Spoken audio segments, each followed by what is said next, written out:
بسم اللہ الرحمن الرحیم لن ینال اللہ لحومها ولا دماؤها ولکن ینالہ التقوی منکم۔ محترم ناظرین، جیسے کہ اب حضرات کو بھی معلوم ہے کہ عید الاضحیٰ کے دن قریب ہیں، تو ہر انسان کی خواہش یہی ہے کہ جو میں جانور اللہ کی راہ کے اندر قربان کروں وہ اچھے سے اچھا ہونا چاہیے۔ محبت کا تقاضا بھی یہی ہے۔ تو چند باتیں ایسی ہیں کہ جن کا علم ہر انسان کو ہونا بہت ضروری ہے۔ تو سب سے پہلا سوال یہ ہے کہ جو آپ جانور اللہ کی راہ کے اندر قربان کر رہے ہیں تو اس کی عمر کتنی ہونی چاہیے۔ اگر آپ بھیڑ بکری کر رہے ہیں تو ایسے جانور کی عمر 1 سال ہونا شرط ہے۔ اگر 1 سال سے آپ کا جانور 1 دن بلکہ علماء نے لکھا ہے 1 سیکنڈ بھی کم ہے تو آپ کی قربانی نہ جائے۔ اور اگر آپ البتہ اتنا ضرور ہے، حدیث پاک کے اندر ایک واقعہ ملتا ہے کہ ایک صحابی رسول آئے، عرض کی یا رسول اللہ صلی اللہ علیہ وسلم، میرے پاس ایک دمبا ہے، وہ خوب موٹا تازہ ہے، دکھنے میں 1 سال کا لگتا ہے، لیکن حقیقت کے اندر اس کی جو عمر ہے وہ 6 ماہ ہے۔ حضور صلی اللہ علیہ وسلم نے اجازت فرمائی کہ ہاں آپ اس کی قربانی کر سکتے ہیں۔ اگر آپ کے پاس دمبا ہے یا بھیڑ ہے، اگر وہ 6 ماہ کی ہے لیکن دکھنے کے اندر 1 سال کی لگتی ہے، اس کے اندر گنجائش آپ اس کی قربانی کر سکتے ہیں۔ لیکن اگر بکرا کر رہے ہیں تو بکرے کی عمر 1 سال مکمل ہونا شرط ہے۔ اور اگر آپ اس سے بڑھ کر گائے کر رہے ہیں یا بھینس کر رہے ہیں تو اس کے لیے شرط ہے کہ ایسے جانور کی عمر مکمل 2 سال ہونا ضروری ہے۔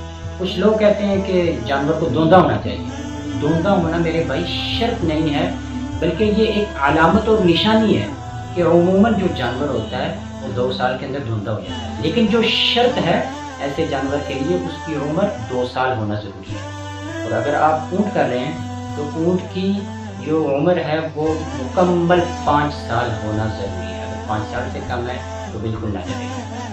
اور اس کے بعد اگر آپ کا جو جانور ہے اس کو 1 آنکھ سے نظر آتا ہے 1 سے نہیں آتا تو ایسے جانور کی بھی قربانی کرنا بالکل نہ جائے گا۔ اور اگر آپ کے جانور کی 1 ٹانگ نہیں ہے، بالکل اگر ٹانگ ہے ہی نہیں تو بالکل ناجائز ہے۔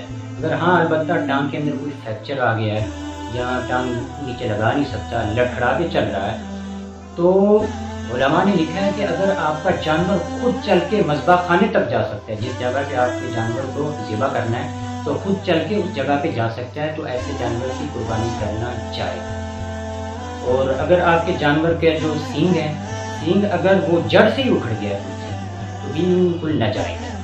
اگر ہاں سینگ کے اوپر ایک خول سا ہوتا ہے، اگر خول اوپر سے اتر گیا ہے تو ایسے جانور کی قربانی کرنا جائز ہے، کوئی قباحت کی بات نہیں۔ اور اگر آپ کے جانور کی دم کٹی ہوئی ہے یا کان کٹا ہوا ہے تو دیکھنا یہ چاہیے وہ دم اور کان جو کٹا ہوا ہے اگر وہ 1/3 حصے تک یا 1/3 حصے سے کم کٹا ہوا ہے تو پھر ایسے جانور کی قربانی کرنا جائز ہے۔ مثال کے طور پہ یہ میری انگلی، آپ سمجھ لیں کہ آپ کے جانور کا کان ہے 1 2 3، یہ 1/3 حصہ یہ ہو گیا۔ اگر تیسرے حصے تک یا تیسرے حصے سے کم کٹا ہوا ہے تو ایسے جانور کی قربانی کرنا جائز ہے۔ اگر تیسرے حصے سے زائد کٹا ہوا ہے تو ایسے جانور کی قربانی کرنا بالکل ناجائز ہے۔ اور اگر اس کے بعد اگر آپ قربانی اجتماعی طور پہ کر رہے ہیں تو بڑا جانور ہے، اس کے اندر 7 حصے ہوتے ہیں، تو آپ جتنے ساتھی شریک ہیں تو اس لیے یہ بھی ضروری ہے کہ سب کے حصے برابر ہونے چاہیے۔ یہ نہیں کہ کسی سے آپ 10,000 لے لیں، کسی سے 5 لے لیں، کسی سے 15 لے لیں۔ اگر ایسے حصے کم اور زیادہ ہوتے رہے تو سب کی قربانی بیکار چلی جائے گی۔ تو سب کے حصے برابر ہونا چاہیے۔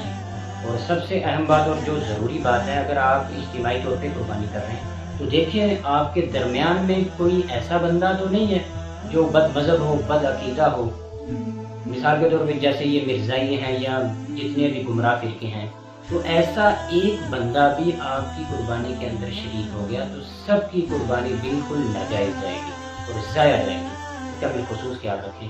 اور اس کے علاوہ اور بہت سارے مسائل ہیں، انشاءاللہ آپ ڈسکرپشن میں نے اپنا نمبر دیا ہوا ہے، اگر کچھ اور مسئلہ ہے تو آپ مجھ سے پوچھ سکتے ہیں یا کسی عالم سے یا کسی مفتی صاحب سے پوچھ سکتے ہیں۔ یہ سب باتوں کا سب کو علم ہونا چاہیے، اس لیے میں نے کہا چھوٹی سی ایک ویڈیو بنا لوں۔ اللہ تعالیٰ ہمیں بھی توفیق نصیب فرمائے۔ السلام علیکم ورحمۃ اللہ۔